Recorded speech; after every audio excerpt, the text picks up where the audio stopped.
Hello, everybody. I am so excited about today's teaching session, really, because it's also a challenge. It's more of a challenge, actually. Um, so as you know, it's the month of September, and it's all about how to overcome loneliness and, feeling joyful about the moments of solitude and how to use that to, like we mentioned in a past video, um, building our character and working on ourselves and exploring and um, living out our passions and desires the way um, it fills our cup, while also staying open to connections and making meaningful connections. And this is why we are now going into a bit of a challenge that involves meeting people. So, what we're gonna do is um, a little bit pushing you out of your comfort zone, but it's not as scary as you may think, because you can design that as you want. Okay, so before we even start, I think it is a really good thing to think about what kind of people you would like to meet through that challenge. Is it going to be a dating challenge for you? Because you could totally do that. Um, is it going to be like meeting people due to certain interests you have? For example, building your business or a certain hobby. I think giving this an intention is making that challenge even more interesting and suitable to what is currently feeling alive for you, like what you currently desire. So if you're here to date, then maybe it is a good thing to get clear as well on like what you are looking for. And there will come, so there is going to come a coaching session or like a training session around creating a dating plan, really. But for now, it is you can just think about like what values you have and what you're looking for in a partner. And the goal, or what I would suggest doing for this month, and obviously you can like do less or more, is to meet at least 3 people. So I highly recommend trying to do that offline if you can. If not, it's okay, then do that online. Meet at least 3 people virtually or in your area. And I would say if it's a dating challenge, all 3 people should be people that you don't know yet. If it's a challenge to maybe reconnect with people you already know, then it should be all friends. If it should be a mix of it, you could choose to have like one person you already know and you want to reconnect with, and 2 people you want to date. So you can really mix that up depending on like what currently feels good for you. Um, if you're deciding to do that online, then there are so many ways, obviously, to connect with other people that are like-minded online. So you have this platform, Digital Nomad World. There, I think, over 30,000 people now on this platform. So it should be very easy to meet people based on like certain interests. For example, I saw there are groups for travel buddies, for business and entrepreneurship and certain hobbies and so on. So you could go into this group and make connections there. You could reach out, obviously, to Nomad Soulmates. We have a dating app if that's interesting. And also the Facebook, I highly recommend as well, the Facebook group. You could make a post in the Facebook group. Like we have daily introduction posts where people just share more about themselves. Um, and what else? You could go, I guess, on Instagram and meet people who are close by. There's so many Facebook groups out there. So yeah, That should definitely do that. You could technically also try other dating apps. um, see what's out there for you and what feels, again, good to you, and depending on your intention, you know best where to go. mm, and for yeah, and then it's about actually making a connection. And that, especially if you do that on the street, like if you actually um, meeting someone in or seeing someone interested. So that's actually another option that I haven't even talked about yet. Like you could obviously also go to a meetup or to a cafe, or like I tend to like meet people in cafes apparently. um, yeah, and then if you see someone interesting, approach them. That is probably um, taking a little more courage than like the online versions, I guess.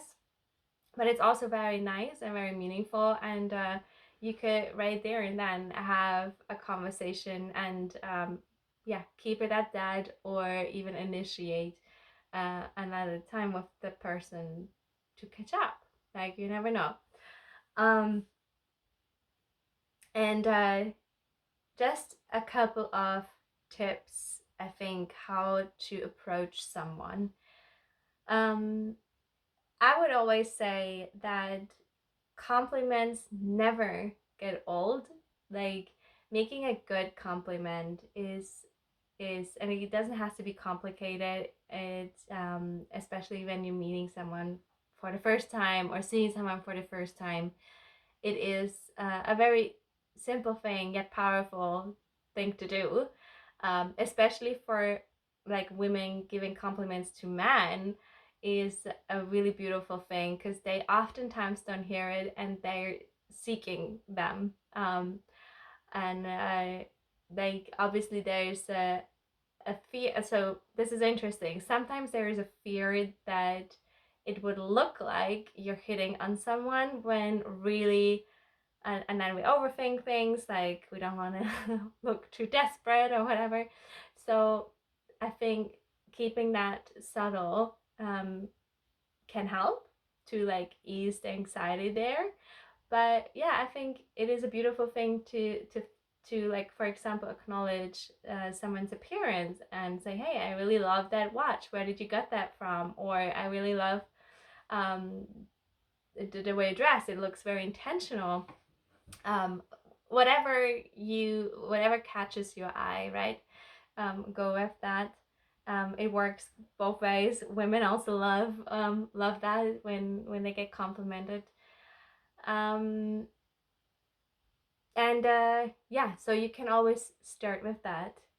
And you could also compliment someone on their character. For example, if you overhear a conversation or overhear someone saying something that you find really beautiful, then you could compliment them on that. Another thing is to find common ground, right? So we oftentimes have a much easier time to connect with someone when we see they're into the same things, and you both have something in common, and that could mean like shared interest, that could mean um yeah, maybe being members of the same group, um or maybe even mutual friends. That could also be something. So find something you have in common, um and start connecting with that. You could also ask open-ended questions. So, for example, you could say to someone, hey, I saw that you're working on XYZ. Like, what did get you that type of work started? Like, how, what, piqued your interest in choosing that path? So, you share your interest in actually listening to what they have to say. You make someone feel valued that way, and they're really excited to share. So, and obviously the other way around, then I'm sure as well. But active listening is such a powerful way to connect with someone and to even become vulnerable, right? So you could, yeah, lead with vulnerability if that is your desire and say, well, you feel XYZ about something, and it feels scary to admit that, but blah blah blah. So that way you're creating very interesting conversation, and it's also, sometimes it flows, sometimes it doesn't, right? It doesn't need to be perfect, and it doesn't even have to lead to anything. This whole practice of meeting people is not about you finding your soulmate, although that would be absolutely amazing if that happens. It is more about practicing getting out of your bubble and making some new connections that are actually intentional, right? So like I said, I think to wrap it all up again, um, keep that, keep it light, keep it fun, keep it to your desires. And I would actually write it out in a journal, maybe, or like on paper, like how you would like these 3 dates to go. And like I said, if you have the intention to date, definitely get clear first about um yeah, I guess get clear first about who you are interested in meeting. And again, I'm really excited for that teaching session that's gonna come up. We will dive into that, but just to give you some direction, you can share like think about what values are important to you, what kind of lifestyle is important to you, um, outlook on life. Like if it should be like a serious uh, dating challenge, right? Then in that case, you want to think about these things. Otherwise, you can obviously keep that light and fun. Okay, so these are my suggestions. I'm really excited to see how you're doing with that challenge. Again, if you'd like to do only 1 or 2 and that fits your schedule better, do that. They don't all have to be in September as well. If you need a little bit of time and like have them in October, do that. But it's about getting that muscle up and running. And I'll see you in the chats and in the comments. And I'm really looking forward to hear how you're doing. Talk soon. Bye.